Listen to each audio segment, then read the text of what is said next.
welcome to the Veterinary Social Media Podcast, where we help you navigate the world of social media and apply it to veterinary medicine. I'm your host, Cheyenne Levin, and let's get to it. Welcome to the episode. So we've got a few things to talk about, a few changes happening, both in my personal life and in the world of social media. But let's get my personal update out of the way so we can get to talking about social media and how it applies to your approach for your veterinary practice. But I took a pause from the podcast to really figure out some things. Social media has changed so much, and I wanted to be sure that I was matching the needs of the audience, that would be you, and the veterinary clinics with the changes in how people consume social media content overall. So I decided to take a pause. One, for that reason, and two, I got married. Yes, I got married, so I decided to change my last name. And so you might have noticed, if you've been a long-time listener of the podcast, that I changed my last name. So that is why. But with that, it gave me some time to really reflect on what I want this podcast to be about and how I want to be serving you, the listener, overall. So with that, I've been taking time to study up a little bit more on social media, get my own mindset in the right place. And so I am back and I'm ready because I want to be here for you and support you in navigating the world of social media and help you apply it to your veterinary practice.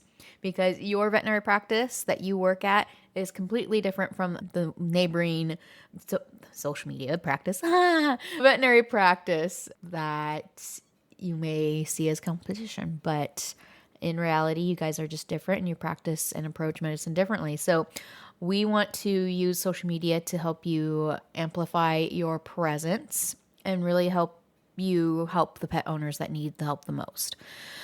So with that, there has been a shift in social media that I have noticed, and I'm sure you and everyone else has noticed it because I often see in my Facebook group the changes or the struggles that people are facing with their social media. They're trying to come up with new engaging ideas, follow the trends, get all the followers, and really use the old tactics and methods that they have been using for years and years, which is understandable because the same old information about social media keeps recirculating and it's not helping us as an industry to excel and move forward and match the pace of social media in its ever-changing ways. And even though I say it seems that things are changing almost daily. They are in a way, but they aren't. It's more so the shift on how people are using social media is what has changed. And the major thing with that is that nowadays we have access to so much information as a overall population. Wow. We are seeing a fatigue of information. I mean, it only takes me less than 30 seconds to type in what I'm looking for in Google, get an AI summary of the answer that I am looking for. And if I want to watch a video, it's linked right there to either a YouTube video, YouTube Shorts, TikToks, Instagram Reels, you name it. And then below that, there's blogs. So if I want to figure out how to cook a chicken breast, right? I'm learning how to cook or improve my cooking skills. And so for a real example, I typed in how to cook a chicken breast. And I got that AI summary. I also got immediate referrals to YouTube Shorts and TikToks on how to cook a chicken breast. And then there were recipes on blogs below that for more recipes on how to actually use those chicken breasts once I figured out how to cook them. So I got all that information within 30 seconds. And, I got lost on all the videos because I was, I won't go down that rabbit trail. But anyway, so if I want information, I just go ask Google. I just go to my favorite AI website, ChatGPT, Grok, whatever that is for you if you're using AI in that way. But majority of your clients are using AI in some sort of way. And so we have to be sure that we aren't just posting all this educational information on our social media posts. Because when people come to social media, and I have said this all along, and it's still true today, I believe, is that people come to social media to be entertained, to escape the reality of the world, or just to check out mentally and not think about anything else. And oftentimes, and I'm sure you would agree with this, pet owners aren't wanting to come to social media to learn about flea and ticks, about heartworm, about spay, neuter, like the importance of all that. As pet owners in today's society, truly understand that their pet needs care. They just don't understand the reasoning why behind it, and they don't always understand how their personal habits are affecting their pets. And so I think we need to just change the way we think about what we're posting on social media, because the behaviors and patterns of the social media users, our clients, and pet owners overall are consuming social media posts way differently. And this isn't just Instagram, let me move from Facebook to Instagram because it's going to be more of where people are looking for this type of information. No, this is a problem overall. And that's why the social media platforms are changing so much and evolving, because they're trying to make their product more appealing to the social media users and mix up the content and serve it better to them so that they enjoy their experience better. I hope this is making sense, because this is an important shift in the narrative that we need to have in our minds. So what I want to just sum this up by saying is that now we don't need to be focusing on getting all the followers, trying to get 10K on our pages, because I don't know about you, but I follow all these pages and I don't go back to the pages that I follow or the accounts and automatically just be like, oh, I wonder what they're doing nowadays. Yeah, sure. I have a handful of content creators or business pages that I haven't seen any of their content for a while. I wonder what they're doing. Then I'll go into their page. But oftentimes I'm not going back to their page and looking at their content or eagerly awaiting for their next post. I wait for the algorithm, the feed, to serve me up with their content and be like, oh, that's right, I forgot this guy does great cooking tips and tutorials. I wonder, what new recipe he's got. Let me watch this video. So we aren't needing to chase followers anymore. We don't need to be posting every day, multiple times a day. If anything, that could be hurting your own production level.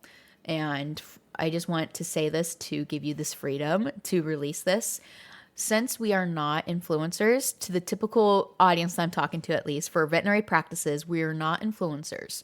And so we don't need to produce a high level amount of content to meet that demand, because it's not going to be our main income stream. That's not going to be our main way, our bread and butter, so to speak. We are more so wanting to focus on retaining the clients that we have and getting new clients to come in. We don't need to create this constant hamster wheel of content to bring in new clients constantly. Social media is not going to be bringing you in new clients constantly like that. So I want to encourage you to say, okay, instead of focusing on getting all the followers, posting all the content just to check it off my list, because the old ways of thinking is, okay, if I post more, then more people will see it, more chances for me to get eyeballs on my content, more reach. Thus, automatically, I'm going to get more people interested in the clinic. Oh, but I need to increase the amount of followers so that I actually get more people to see my content. That isn't the case anymore.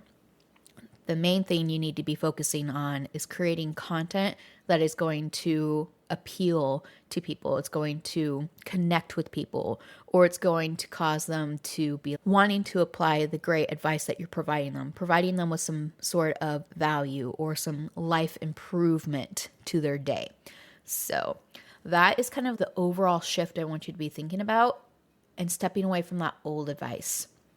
because the old advice is going to hurt you and your practice's presence overall.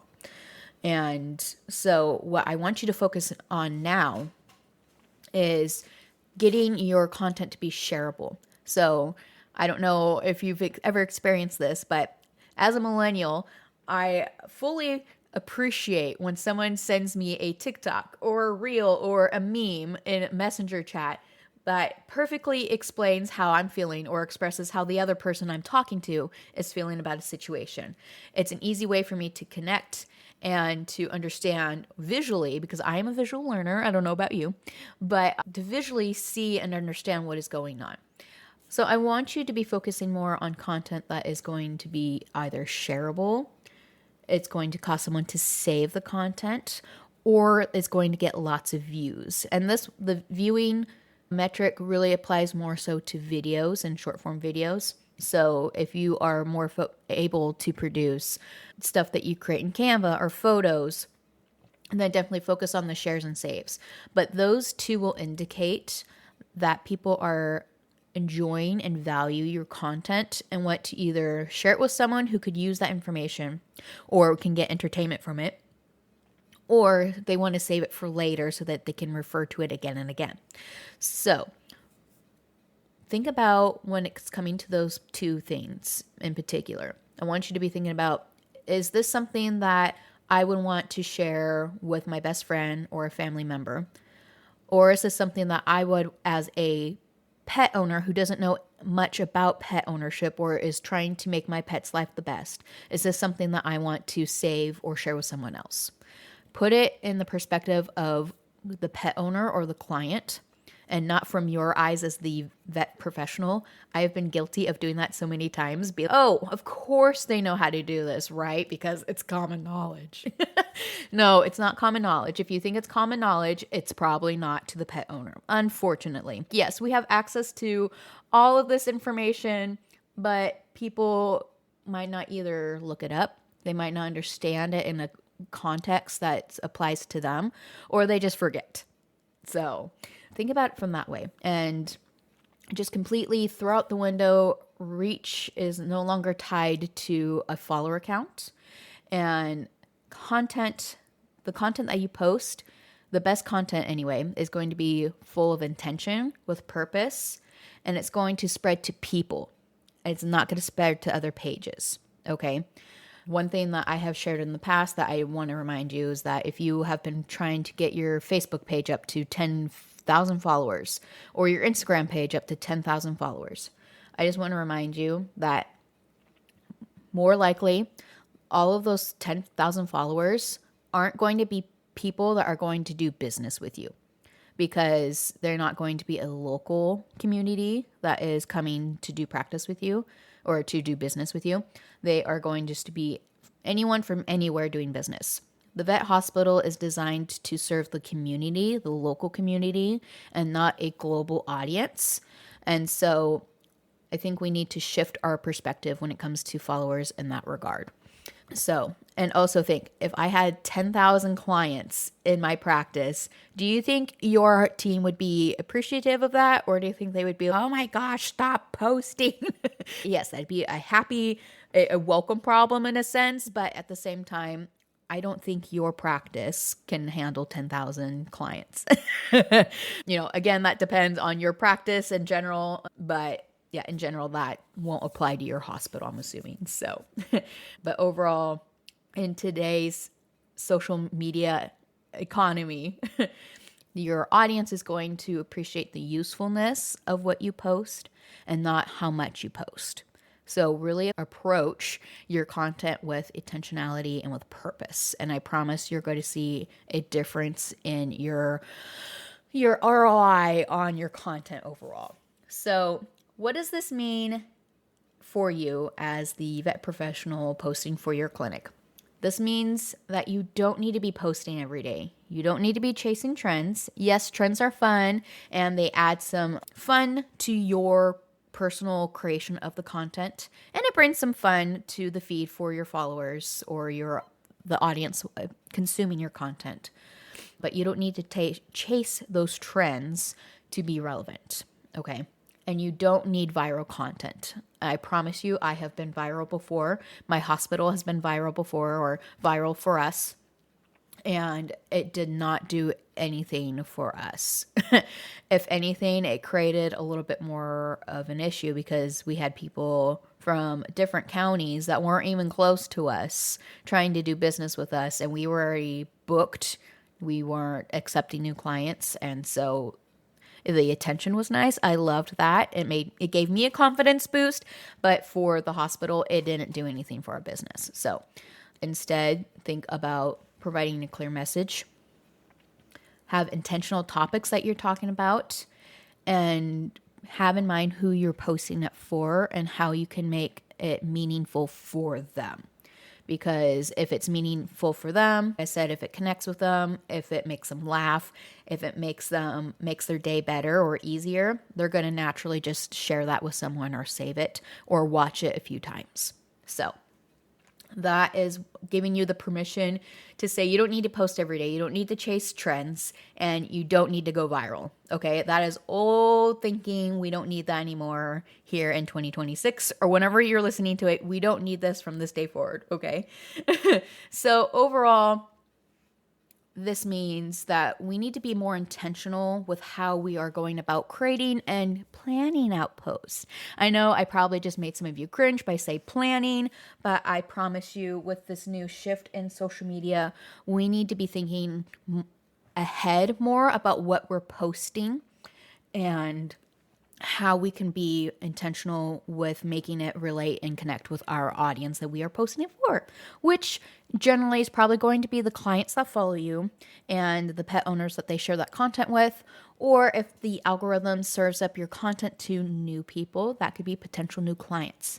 So with that, I suggest that you really focus on coming up with a list of post ideas that is going to resonate with your clients and with how much you know about them and what you want them to be able to understand about pet ownership, how to work with your clinic, and help them understand who you are as a practice. Those are probably going to be the three main areas you'll want to focus on in your posts overall. And then figure out how to plan that out so that you can have a better system to creating that content that doesn't drive you bananas and spend hours upon hours that you don't have to create content, right? And then with that plan, it's going to help you better measure your success of your social media posts. So that can require a lot of learning, and I know that it could sound overwhelming, but I promise you, once you apply it, it's going to make your life so much easier, because I know what it's to try to create social media posts for the hospital as a part-time vet assistant and not really having any time to do it. So I want to make your job as easy as possible. And so with that, I am going to be releasing some podcast episodes that are going to help you better understand and make your life easier on how to make it easier for you to manage social media for your hospital. So some of those topics that I'll be talking about in the future that I would love for you to come back and check out is I'm going to help you figure out what to be posting on social media that is going to get those shares, getting those saves, and really connect with the people that already do business with you and potentially could do business with you. I also am going to talk about how to go about creating that planning out the content and the social media posts without burning yourself out or driving yourself bananas, because we don't want that. And frankly, I'm sure no one around you wants that. So we want you all happy. And then I want to teach you how to use Canva templates as a springboard and not as a crutch. Like, I know you're short on time, and I know it's easy just to be like, okay, I want this general content calendar already planned out for me so that I can just post it, maintain it, and forget it. That is not going to work moving forward. Yes, I fully get it, and there are times where that's just necessary if you are wanting to just keep up a presence and things just at the practice aren't going well, or personally you just can't keep up, then social media falls on the back burner. Yes, there's going to be those times, and that's okay. But overall, I promise just posting those type of content calendars isn't going to work for your practice in the long run if you have goals of growing your presence, getting more engagement, getting more clients, and those types of goals. Okay. So in each of those episodes, I'll be talking about those more in depth, but giving you applications and helping you implement it. So it's easy for you just to listen and go. But also, I forgot, I'm also going to be talking about creating systems that support your busy schedule. So I'm not just going to say, okay, here, try this, do this. I'm going to give you a system. And I talk about that system that I personally used in my journey as a social media manager for my hospital in my membership, Vet Social Hub. And if you have not heard about Vet Social Hub, I highly encourage you to check it out. Vet Social Hub is basically my support social media toolkit that I've created for my fellow vet professionals. It is a monthly membership where I do provide you with monthly content calendars, but they come with customizable Canva templates and caption templates so that you can customize it to fit your audience, your clients, and your hospital's unique voice. So that is basically going to be a springboard to help you create those social media posts in a way that will help you be more efficient, but also give you that chance to mix it up and help you match the tone of your hospital and your clients.